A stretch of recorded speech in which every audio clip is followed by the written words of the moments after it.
Kata sibawih ini harusnya majrur, teman-teman. Harusnya majrur dengan kasroh. Loh, ini udah kasroh. Tapi kasroh di sini bukan kasroh majrur, teman-teman. Ya, kasroh di sini adalah kasroh albina sebagaimana yang sebelumnya disebutkan. Ini kasroh permanen. Ya, jadi kita katakan sibawih ini dia tetap mabni dengan kasroh fi mahalli jar. Ya, menempati tempat kata yang harusnya majrur. Kenapa? Karena ada huruf jar, yaitu huruf ba.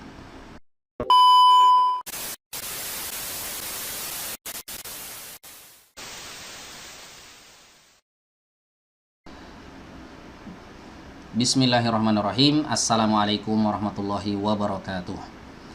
Alhamdulillahirabbil alamin wa bihi nasta'in ala umuri dunya waddin. Wassalatu wassalamu ala Rasulillah nabiyina Muhammadin wa ala alihi wa sahbihi ajma'in. Amma ba'du. Baik teman-teman sekalian, apa kabarnya? Semoga sehat selalu semuanya ya. Insyaallah pada kesempatan kali ini kita akan melanjutkan kembali pembahasan kita dari kitab At-Tuhfatul Wushabiyah fi Tashil Matnil Ajurrumiyah yang ditulis oleh Syekh Ahmad Ibnu Thabit Ibnu Sa'id Al-Washabi hafizahullah ta'ala. Di video sebelumnya kita sudah membahas tentang 3 sebab kenapa harokat menjadi muqaddarah. Ya, telah kita sebutkan. Yang pertama, sebab pertama adalah lita'adzur, karena adanya udzur. Kemudian yang kedua adalah lithiqal, ya, karena berat di lisan orang Arab. Kemudian yang ketiga adalah lil munasabah, ya, karena menyesuaikan, ya, atau lishtighalil mahal biharakatil munasabah. Nah, buat teman-teman yang belum nonton videonya, harap ditonton terlebih dahulu ya, supaya tidak ada misinformasi. Ya, teman-teman bisa dapatkan linknya di description box di bawah ini, di kolom deskripsi, atau di sebelah kanan, sebelah pojok kanan ini ya, atas ini. Nah, sini teman-teman. Nah, bisa teman-teman lihat di situ ada tulisan di sini linknya. Nah, itu tinggal diklik aja ya. Nanti teman-teman akan diarahkan ke video sebelumnya. Baik, untuk video kali ini insya Allah kita akan membahas ya pembahasan yang cukup penting, yaitu pembahasan tentang al-bina. Al-bina itu sendiri lawan dari al-i'rab. Ya, sebenarnya pembahasan ini tidak ada, ya, tidak dibahas di matan al-ajurumiyah. Ya, tapi di sini syarih atau pensyarah dari matan al-ajurumiyah itu, yaitu Syekh Ahmad Ibnu Thabit, menurunkan pembahasan ini. Ya, mungkin maksud beliau adalah sebagai pelengkap. Ya, jadi rasanya kalau ngebahas i'rab itu nggak lengkap kalau tidak membahas al-bina. Secara memang al-bina ini adalah lawan dari al-i'rab. Ya, dengan membahas lawannya sesuatu ini bisa menjadi lebih jelas gitu. Ya. Kita bisa mengetahui terang kalau adanya gelap gitu. Kita bisa mengetahui putih kalau adanya hitam. Nah, seperti itu. Kita bisa mengenal lebih baik lagi tentang al-i'rab kalau kita kenal lawannya, yaitu al-bina. Nah, ini mungkin maksud beliau menurunkan pembahasan ini. Jadi insya Allah di video kali ini kita akan membahas tentang al-bina, pengertiannya secara bahasa, secara istilah, kemudian apakah dia ada pembagiannya sebagaimana al-i'rab kemarin, kemudian apakah ada tanda-tandanya sebagaimana i'rab juga memiliki tanda. Insya Allah teman-teman akan menemukan jawabannya di video kali ini. Tonton terus video ini sampai selesai.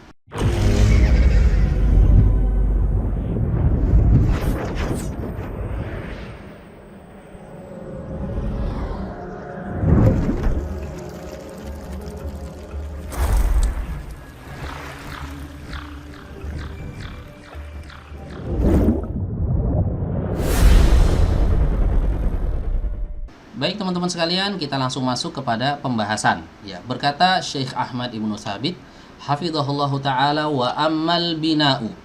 Adapun yang dimaksud dengan al-bina, fahuwa lughatan, maka dia secara bahasa adalah wad'u syai'in ala wajhin yuradu bihi thubutu. Ya, dia adalah meletakkan sesuatu di atas sesuatu dengan maksud agar sesuatu tersebut menjadi kokoh. Ya, ini makna al-bina secara bahasa. Ya, mirip-mirip ya dengan bahasa Indonesia. Di dalam bahasa Indonesia juga ada istilah al-bina yang mungkin diambil dari bahasa Arab juga. Ya, kalau dalam dunia pramuka kita sering mendapati istilah kakak pembina gitu. Nah, tugas dari kakak pembina ini adalah membina anak-anak didiknya, ya, dikasih materi-materi sehingga anak didiknya ini pemahamannya nanti bisa menjadi kokoh gitu ya. Nah, sama seperti makna albina dalam bahasa Arab, ya. Secara bahasa dia adalah meletakkan sesuatu di atas sesuatu, ya. Agar dimaksudkan dengan hal tersebut, dari aktivitas tersebut, agar sesuatu ini menjadi kokoh, ya. Nah, orang Arab biasa menyebut bangunan itu dengan sebutan albina, ya. Kenapa disebut demikian? Karena di sana untuk membangunnya ada proses aktivitas meletakkan sesuatu di atas sesuatu sehingga bangunan ini menjadi kokoh.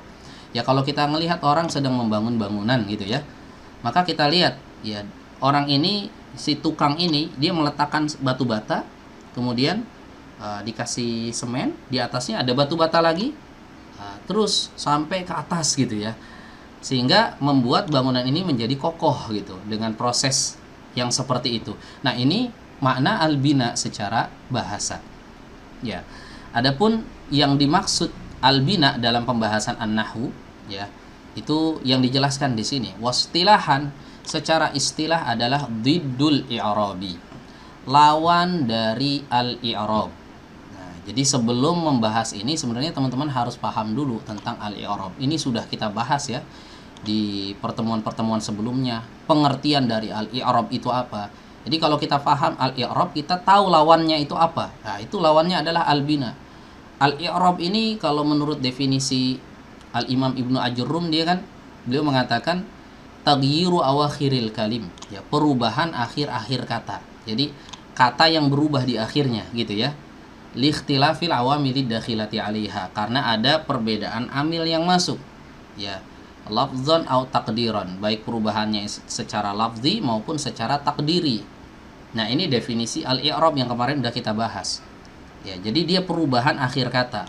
Nah, lawan dari al-i'rab itu sendiri adalah albina. Ya, di mana kata ini tidak mengalami perubahan sama sekali. Ya. Jadi mungkin definisi yang kemarin kita jelaskan itu bisa ditambahkan tidak adanya perubahan gitu ya pada akhir-akhir kata disebabkan perbedaan amil yang masuk. Meskipun ada amil masuk, dia tidak ngaruh gitu. Ya, atau kalau mau diringkas di sini beliau menyebutkan definisi ringkasnya ya, wa huwa luzumu akhiril kalimati halatan wahidatan, yaitu tetapnya kondisi akhir suatu kata ya dengan satu kondisi atau satu keadaan saja.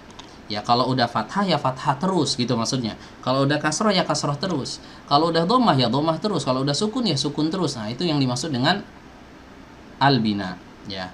Nah, kemudian di sini beliau membawakan contoh nahwu sibawaihi. Seperti kata sibawaihi. Perhatikan teman-teman di sini kata sibawaihi ujungnya itu di kasroh. Ya, ujungnya di kasroh. Ya, ini albina namanya. Ya. Yaitu dia senantiasa kasroh, ya, tidak akan pernah berubah-ubah. Ya. Kata sibawaihi min qaulika, dari ucapanmu, jaa sibawaihi wa ra'aitu sibawaihi wa marartu bi sibawaihi. Nah, perhatikan di sini teman-teman, ya, kata sibawaihi ini tetap selalu kasroh ya. Tidak pernah berubah-ubah. Ya, jaa sibawaihi, telah datang si sibawai. Sibawai ini nama orang ya. Nama orang, nama imam ahli nahwu. Ya, ada seorang ahli nahwu namanya Imam Sibawai. Dia punya buku nahwu yang sangat terkenal, judulnya Al-Kitab ya.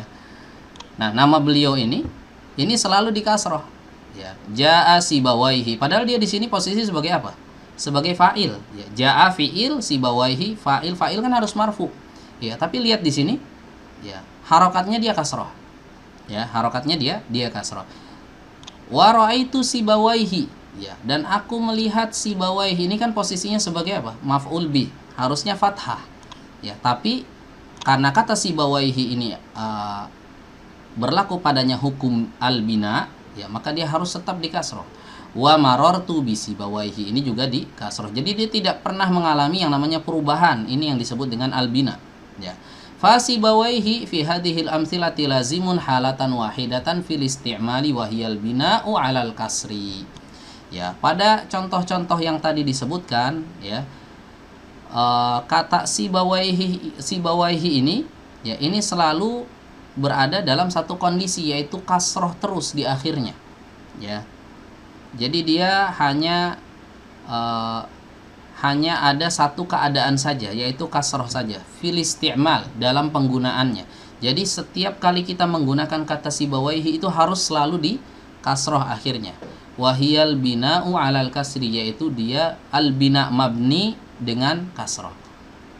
Fahuwa mabniyun alal kasri, ya. Maka kata sibawaihi ini adalah kata yang mabni. Mabni itu adalah kata yang berlaku padanya hukum albina, ya, berlaku hukum padanya albina, maka kata tersebut dikatakan mabni, ya.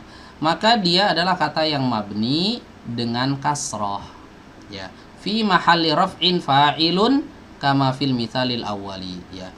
Menempati tempatnya fa'il, ya, pada contoh yang pertama. Yang mana contoh yang pertama nih?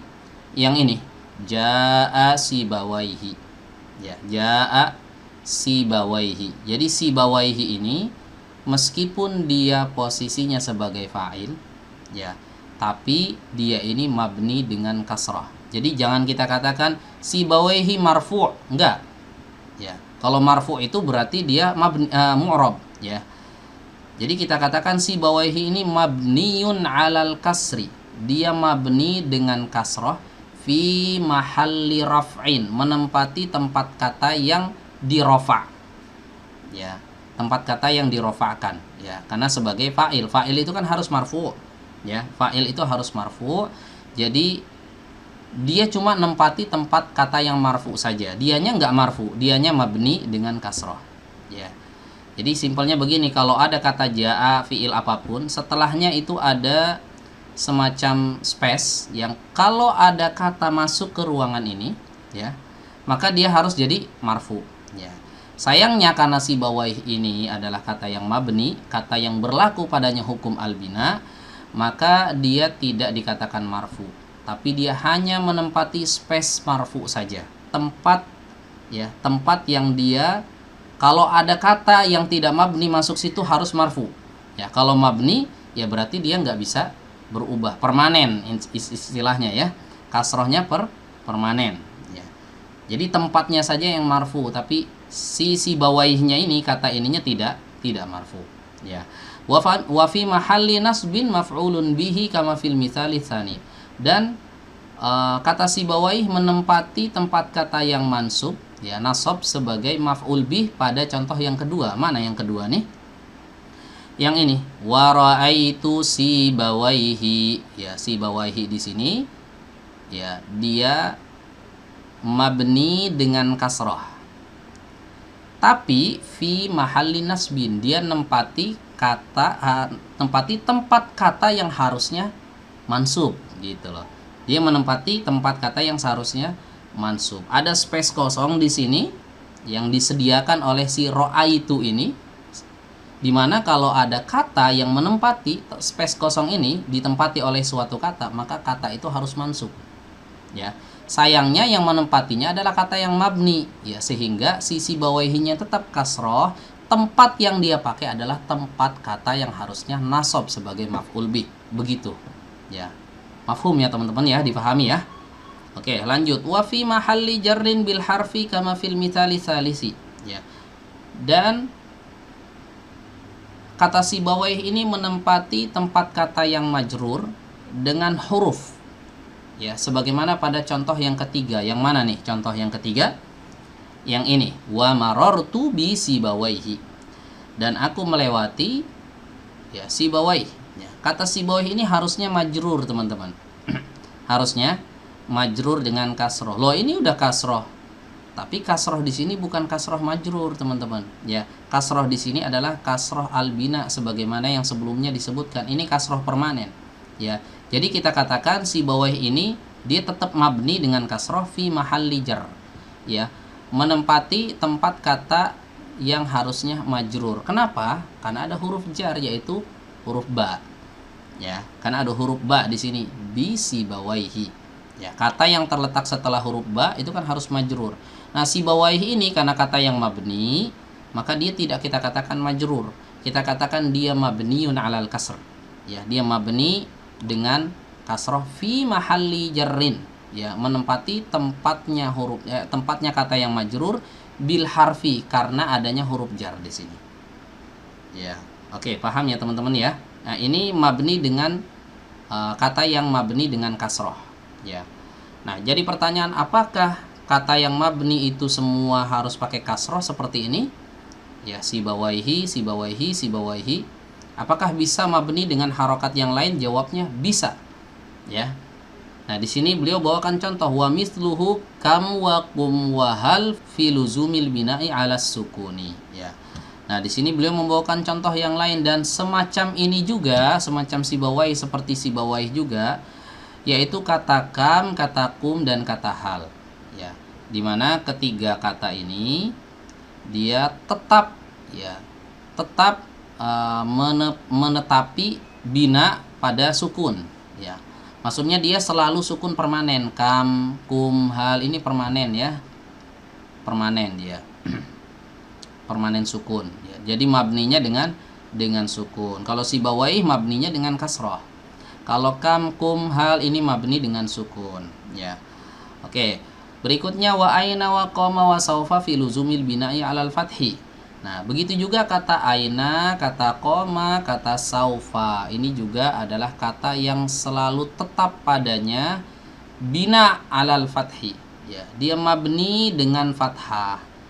Ya, aina nggak mungkin berubah jadi aini, nggak mungkin berubah jadi ainu gitu. Koma juga nggak mungkin berubah jadi komi, dan seterusnya.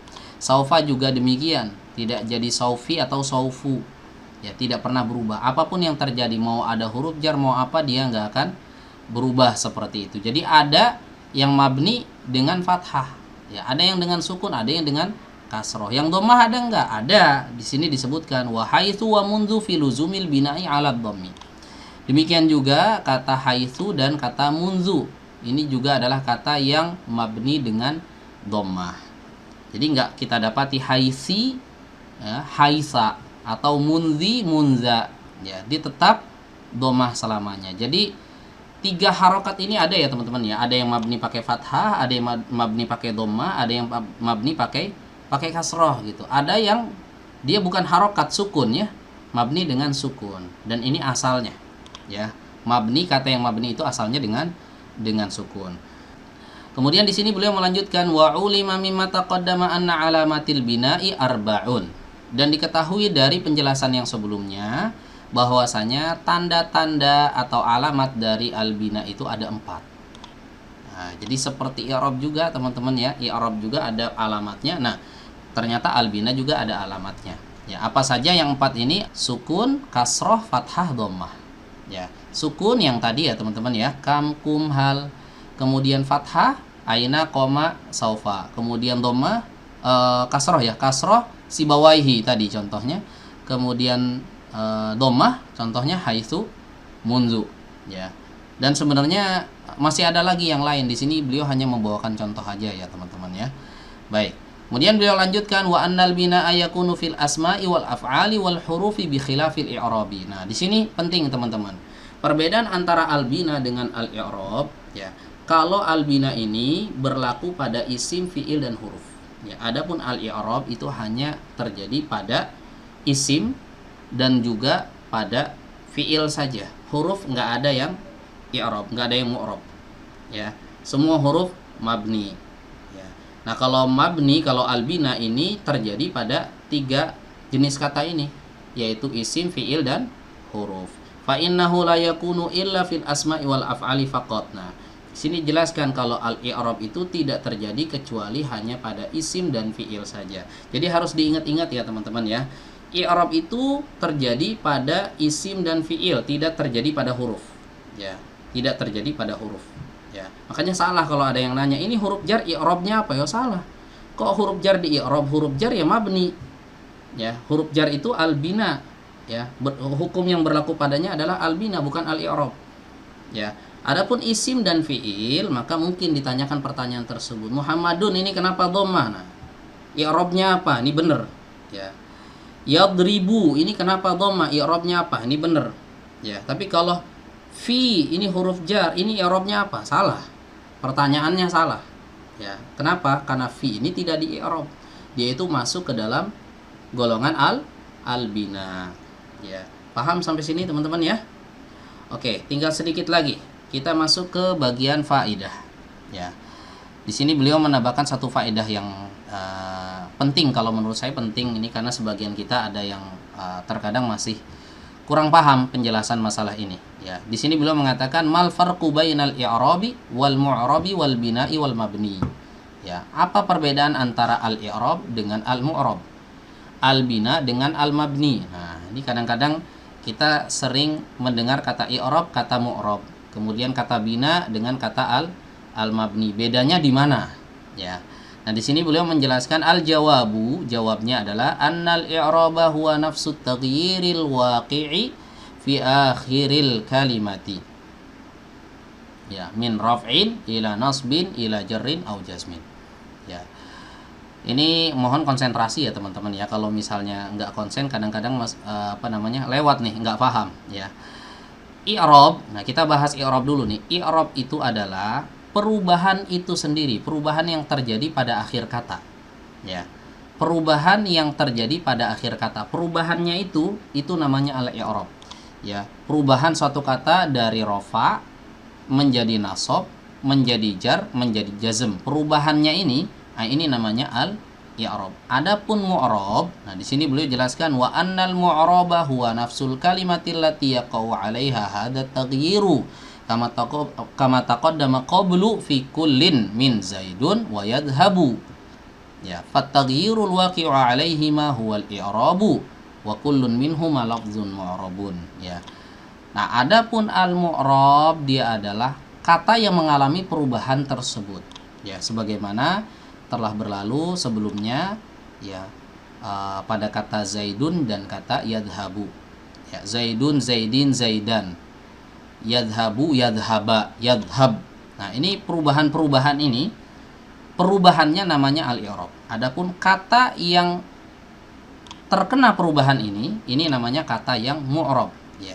Jadi bedanya al-i'rab sama al-mu'rab. Al-i'rab itu perubahannya, al-mu'rab itu adalah kata yang terkena i'rab.